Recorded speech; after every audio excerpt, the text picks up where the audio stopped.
એક વાત એવી પણ ચાલી રહી છે કે આ સેમિફાઇનલ છે તેમાં અલ્પેશ કથિરિયા જે છે તે પોતાની ટ્રાયલ રમી રહ્યા છે. ટૂંકમાં તેઓ પત્ની માટે કોર્પોરેશનની ટિકિટ માગી લાવ્યા તો 2027માં તેમના પોતાની માટે વિધાનસભાની ટિકિટ માગવાના છે. આમાં કેટલી સચ્ચાઈ છે? ઓળખ તમારી એ પણ છે કે તમે બાહુબલી નેતા છો. ટૂંકમાં કહું તો ગુંડાગર્દીનો ટેગ પણ ઘણીવાર લાગ્યો છે અને ઘણીવાર એવા ઘટના પણ બની છે જાણતા અજાણતા. તો એ જે ટેગ લાગ્યો છે એને તમે કઈ રીતે જુઓ છો? એક ઓળખ તમારી પણ એવી બની હતી કે તમે સમાજના નેતા તરીકે આગળ આવ્યા. તો હવે તમે શું આ સમાજના નેતાથી આગળ આવીને એક પાર્ટીના નેતા તરીકે તમારી ઓળખ બનાવવા માગો છો કે તમે સમાજના નેતા તરીકે ખુશ છો? એ સમાજના નેતા તરીકે હું જ્યાં સુધી જીવીશ ત્યાં સુધી ખુશ રહીશ, કેમ કે સમાજે મને ઘણું બધું આપ્યું છે અને હજી આપે છે. સમાજે ઓળખ આપી છે, મહત્ત્વ આપ્યું છે, સમાજે જ અમને મોટા કર્યા છે. અને સમાજ એક એવી વસ્તુ છે કે જન્મથી આવે છે ટેગ, એ મારા કે તમારા કે કોઈના હાથમાં નથી. એ પક્ષોને તમે મત આપીને કોણ મત વેડપશે? કોઈ પબ્લિક એવું નહીં ઈચ્છે, કોઈ જનતા એવું નહીં ઈચ્છે કે પોતાનો મતનો વેડફાટ થવો જોઈએ. જે પક્ષોનું પોતાનું નક્કી નથી, જે પક્ષનું શાસન, જે પક્ષો પાસે 120 ઉમેદવાર નથી સુરત શહેરના, એ સુરત શહેરની સુરક્ષા કરી શકવાના છે. તમારી પાસે બે ઓપ્શન હોય. એક ઓપ્શન એવો હોય કે તમારે સમાજ માટે કામ કરવાનું છે. બીજો ઓપ્શન એ છે કે તમને ભારતીય જનતા પાર્ટી વિધાનસભાની અથવા તો લોકસભાની તમે જે માગો એ ટિકિટ આપે. તમે શું પસંદ કરો? મારા માટે સમાજ એ સર્વોપરી છે. સત્તા સ્થાનનો મને કોઈ એવો મોહ નથી અને ઘણા સમયે મેં ઘણું બધું છોડ્યું પણ છે, એટલે એવો મને કોઈ મોહ નથી. સમાજ મારા માટે સર્વોપરી છે અને સદાય માટે રહેશે. નમસ્કાર મિત્રો, ગુજરાતમાં લોકશાહીનો અવસર જે છે તે આવી ચૂક્યો છે, જેને આપણે સ્થાનિક સ્વરાજની ચૂંટણીના નામે ઓળખીએ છીએ. અત્યારે તમે મારી પાછળ એક વિસ્તાર જોઈ રહ્યા છો જે નાના વરાછા તરીકે ઓળખાય છે.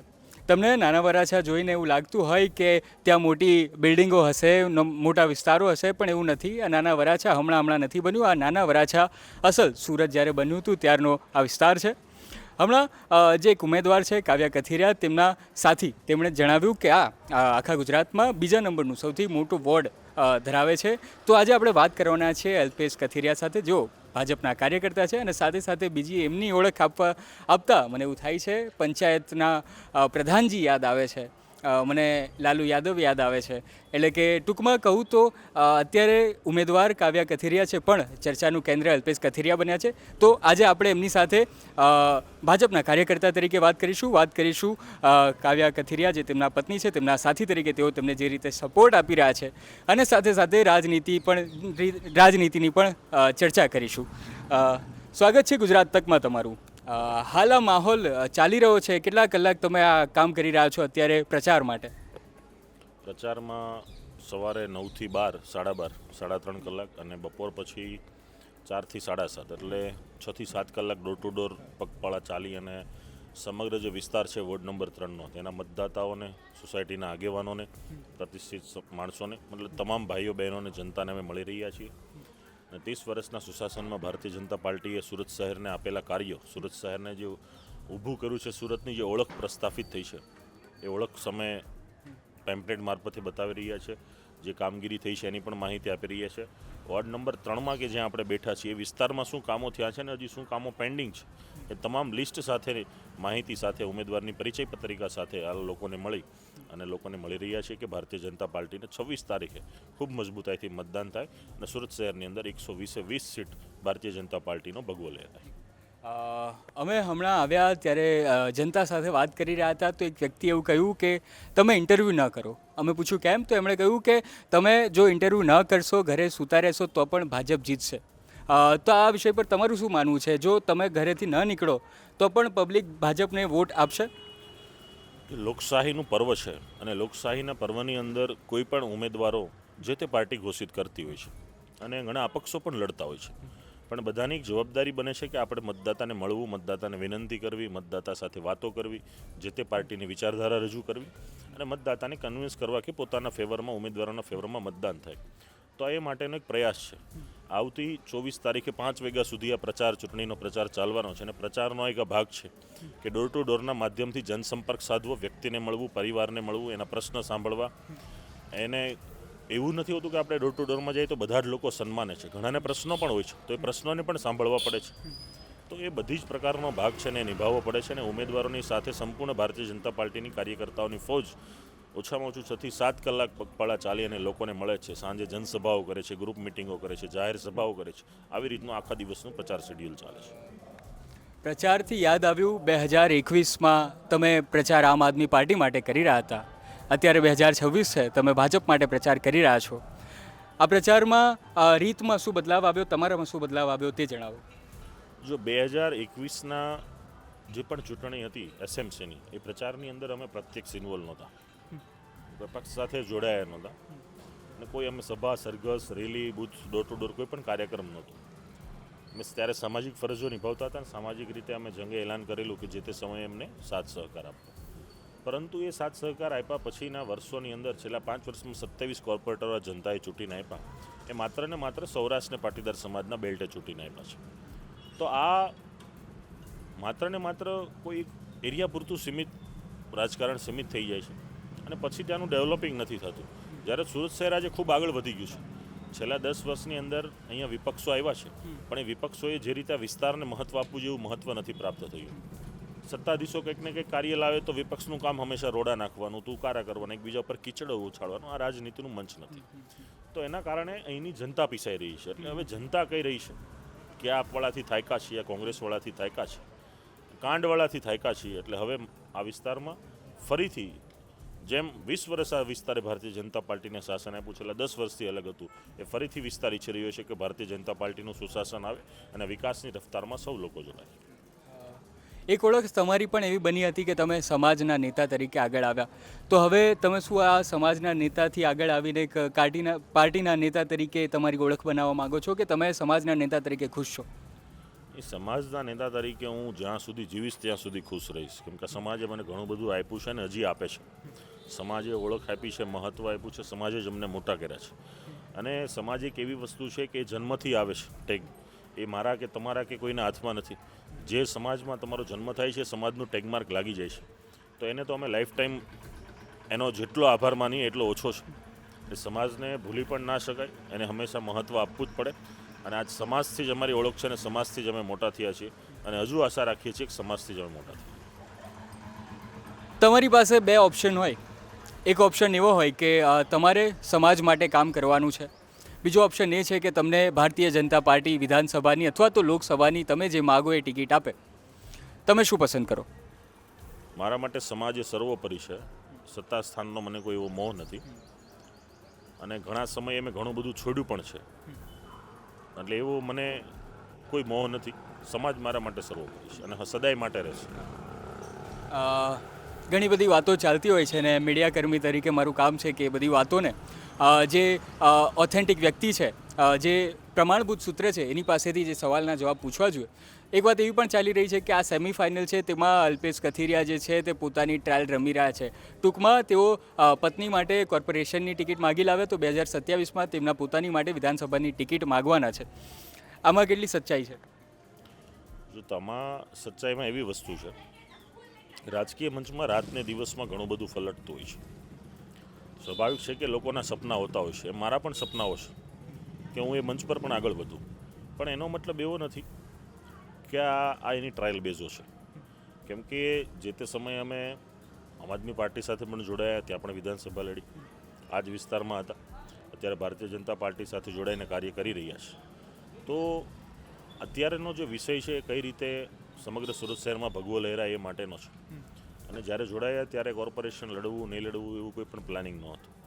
પણ પાર્ટી સાથેની સંકલનમાં જે આ વિસ્તારને મહત્ત્વ મળ્યું છે અને પાર્ટીએ જે રીતે આ વિસ્તારમાં આખું કામગીરીઓ કરી છે અને પાર્ટીની વિચારધારાને આધીન અમે પણ નક્કી કર્યું કે આ વખતે જંપ લાવીએ તો લડી રહ્યા છીએ. એમાં કોઈ એ વિષય બનતો નથી.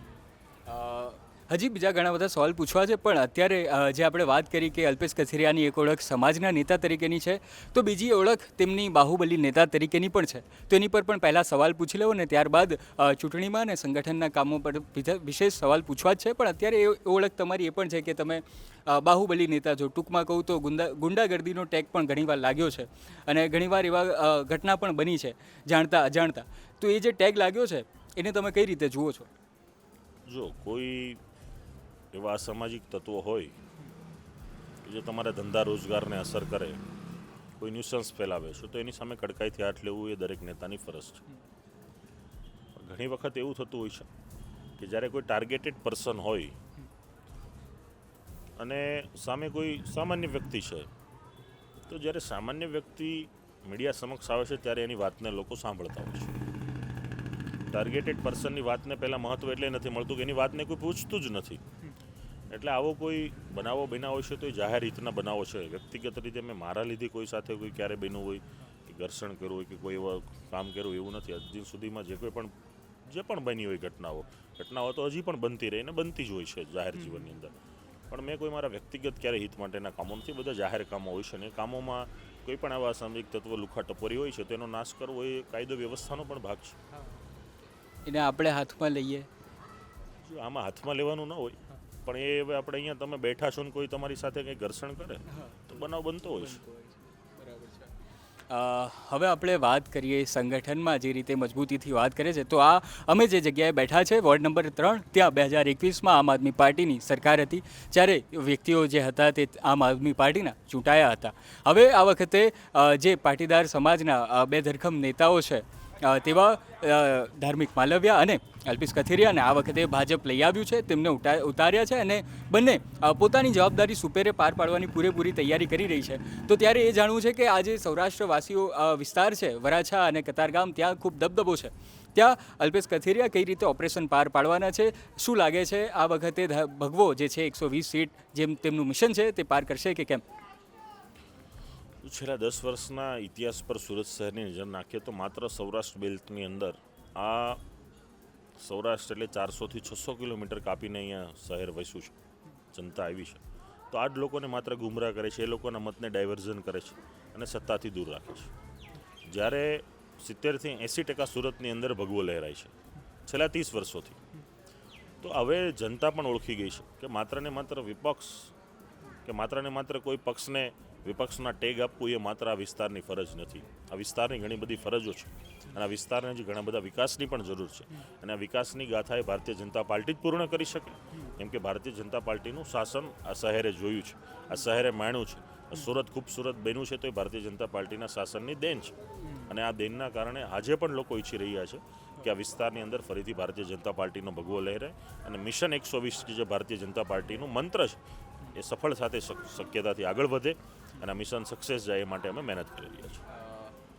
તમે ભારતીય જનતા પાર્ટી માટે ઘણું બધું કામ કરી રહ્યા છો, પણ તમે એમ જોવા જઈએ તો આયાતી કાર્યકર્તા તરીકે ગણી શકીએ, કારણ કે તમે આમ આદમી પાર્ટીમાં એ કામ કર્યું, થોડા સમય કોંગ્રેસમાં એ રહ્યા અને હવે ભાજપમાં જોડાયા છો. તો શું ભારતીય જનતા પાર્ટીના કાર્યકર્તાઓ તમને સ્વીકારે છે? તમને શું લાગે છે? જો અમે આમ આદમી પાર્ટી સાથે જોડાયા હતા, કોંગ્રેસમાં અમે કોઈ પાર્ટીમાં જોડાયા નથી. અને હાલમાં જે ભારતીય જનતા પાર્ટીની વાતો છે તો લોકો આ બધી વસ્તુને શાસનને જોઈને મહત્ત્વ આપતી હોય છે. આજે પ્રજા મત આપે છે તો ઘણું બધું વિચારે છે. ખાલી ઉમેદવારો કે પાર્ટી ઘોષણાઓ કરે છે તો એના નામ પર પાર્ટીને મતો નથી મળતા કે ઉમેદવારને મત નથી મળતા, પણ સમગ્ર શાસનો એ લોકો જોવે છે, જનતા જોવે છે અને જનતા ઘણું બધું વિચારીને મતદાન કરે છે. આજે રાજ્ય સરકાર હોય, કેન્દ્ર સરકાર હોય, બધી જગ્યાએ ભારતીય જનતા પાર્ટીનું શાસન છે. આજે જેનું દિલ્હીમાં નિષ્ફળ શાસન રહ્યું છે, જે કોંગ્રેસના કોઈ અસ્તિત્વ નથી, જે આપનું અસ્તિત્વ નથી, એ પક્ષોને તમે મત આપીને કોણ મત વેડપશે? કોઈ પબ્લિક એવું નહીં ઈચ્છે, કોઈ જનતા એવું નહીં ઈચ્છે કે પોતાનો મતનો વેડફાટ થવો જોઈએ. જે પક્ષોનું પોતાનું નક્કી નથી, જે પક્ષનું શાસન, જે પક્ષો પાસે 120 ઉમેદવાર નથી સુરત શહેરના, એ સુરત શહેરની સુરક્ષા કરી શકવાના છે. વાત સાચી છે. તો આ હતા અલ્પેશ કથિરિયા, જેઓ અત્યારે વરાછામાં ખૂબ ધમસમથી લડી રહ્યા છે, કારણ કે આમ આદમી પાર્ટી ટક્કર આપે છે તેવું વિસ્તારમાં અને ન્યૂઝમાં તમે આ દિન જોતા રહો છો. તમને આ વિડીયો કેવો લાગ્યો તે જરૂર જણાવો. અલ્પેશ કથિરિયાના તમામ નિવેદનો પર તમારું શું કહેવું છે તે પણ તમે અમને જરૂર જણાવો. ધન્યવાદ.